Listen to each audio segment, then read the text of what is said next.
మహబూబాబాద్ జిల్లా తొర్రూరుకు చెందిన మర్రి ప్రవళిక ఆత్మహత్యకు నిరసనగా పాల్వంచ్ అంబేద్కర్ సెంటర్ నందు నివాళులు అర్పించి కొవ్వొత్తుల ర్యాలీ నిర్వహించారు.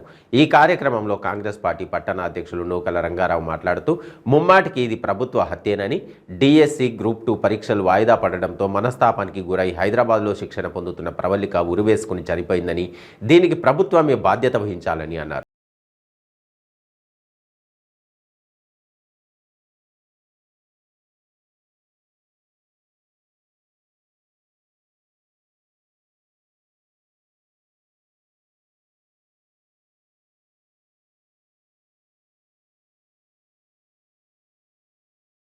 ఈ సిగ్గులేని టీఆర్ఎస్ ప్రభుత్వం ఒక అమాయకురాలని పొట్టన పెట్టుకుంది.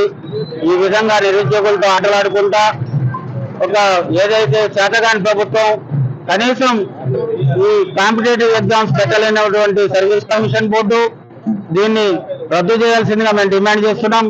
ఈ చేతగాని ప్రభుత్వం ఈ ఎగ్జామ్స్ వాయిదా వేసుకుంటా వెళ్ళి కేవలం కాలయాపన చేసుకుంటూ చాలా మంది విద్యార్థులతో జీవితాలతో ఆటలాడుకుంటుంది.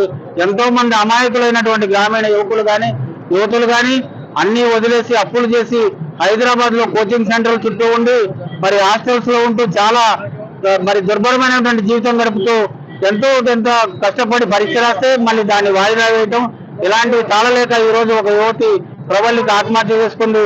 ఆ అమ్మాయిని ఆదుకోవాల్సిన అవసరం ఎంతైనా ఉంది.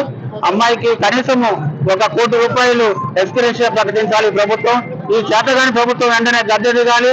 రానున్న రోజుల్లో రేపు ఎలక్షన్ లో ప్రజలు ముఖ్యంగా నిరుద్యోగులు యువతులు బుద్ధి చెప్పాల్సిన సమయం ఎంతైనా ఉంది.